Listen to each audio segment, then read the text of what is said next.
Olá, tudo bem? Seja bem-vindo, seja bem-vinda ao nosso pequeno estudo baseado em perguntas e respostas, muitas delas dúvidas levantadas ao longo de anos de pesquisa, de convivência, pessoas que se atreveram a lançar adiante alguma angústia, alguma questão, algum não entendimento em relação à Escritura e pediram respostas sobre isso. Então, dentro desse tema geral, o que eu creio, nós estamos nessa sessão, perguntas e respostas. E hoje é o nosso nono encontro desse tema. E hoje nós vamos falar de um assunto, entre outros, mas o primeiro deles é sobre algo muito característico, muito peculiar da nossa igreja, né? Da Igreja Luterana de Confissão Luterana. Na verdade, de todas as igrejas luteranas. Justificação pela fé. Chavão teológico?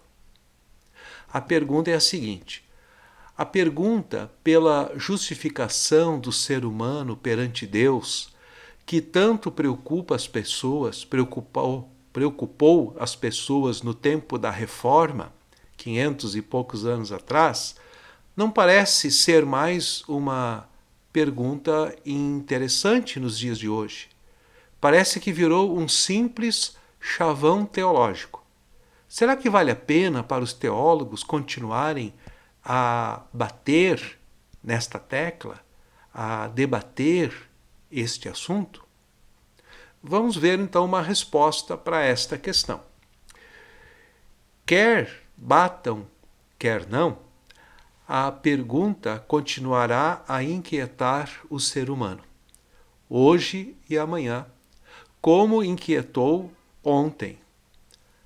Não adianta suprimir esta senhora pergunta ou substituí-la com 1000 perguntinhas que nosso presente conturbado nos possa sugerir. Talvez os teólogos tenham contribuído para o descaso que a pergunta encontra hoje. Eles frequentemente abordaram a questão numa colocação puramente individualista. Como é que eu faço para alcançar a justificação? Ou eles usaram palavras muito complicadas, incompreensíveis até para as pessoas comuns, pessoas normais das nossas comunidades.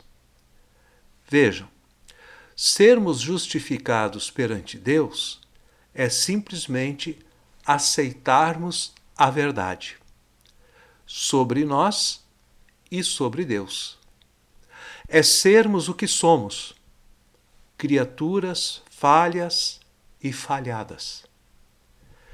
E deixarmos Deus ser o que Ele é, o Deus soberano que, por sua livre e espontânea graça, aceita o ser humano.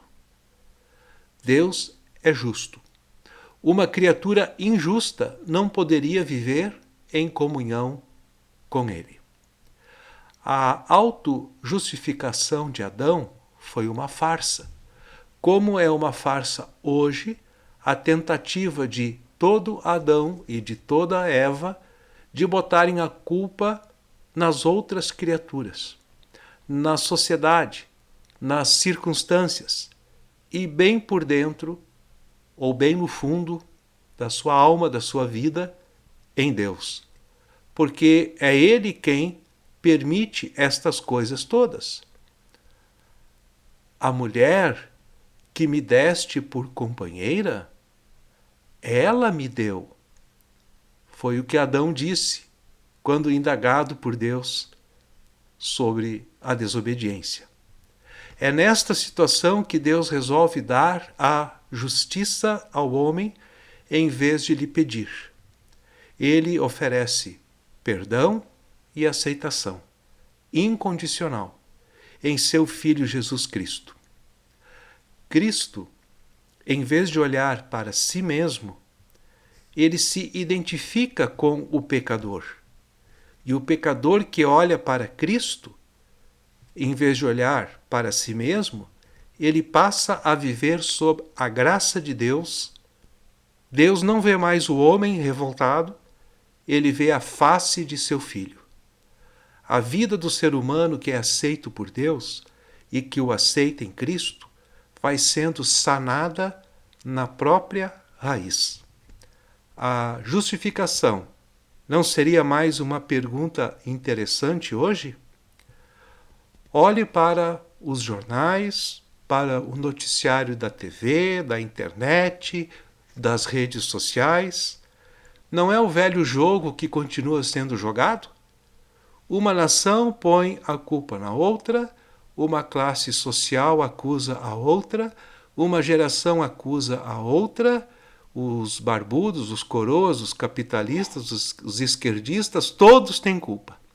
Menos eu, menos nós. Nesta situação, não há outra alternativa. Ou aceitaremos a maravilhosa oferta que Deus nos faz, mudando radicalmente em nosso relacionamento com Deus e com os homens.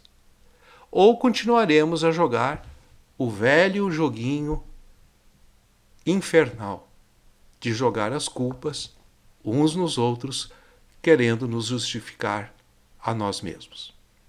A outra pergunta que temos para hoje é em relação à igreja. Igreja será necessária? Ou ainda é necessária? A pergunta é a seguinte: será que o cristão precisa de igreja? Ele não poderá praticar sua fé livremente, sem compromissos com uma organização condicionada por tradições, costumes e ritos? Vamos ver a resposta.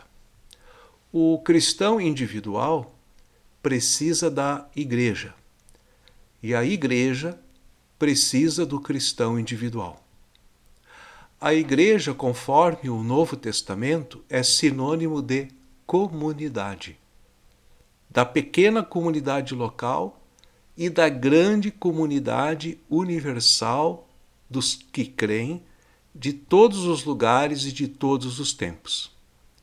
Igreja não é templo, nem organização, nem hierarquia. É o povo de Deus, a Assembleia de Jesus Cristo. Sendo o cristão um membro do povo de Deus, como é que ele poderá existir por si, isolado dos outros membros? Seria uma contradição. Ele deixaria de ser parte do rebanho de Cristo, uma ovelha solitária, extraviada, perdida. Esses são os dois assuntos que trouxemos hoje para a nossa reflexão, para o nosso pensamento, para nos ajudarmos a refletir um pouco. Espero que tenha sido útil. Você sempre pode rever os nossos vídeos, neste canal, olhando as datas anteriores, se você perdeu algum assunto.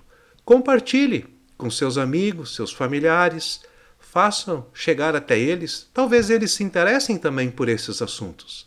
Assim nós vamos aumentando a nossa rede de colaboradores, pessoas que estão dispostas a aprender algo mais no caminho da fé. Então por hoje é isso aí, desejo uma boa noite a todos, fiquem bem, fiquem com Deus e até a próxima oportunidade. Um grande abraço para todos vocês. Se Deus quiser, amanhã a gente está de volta. Tchau.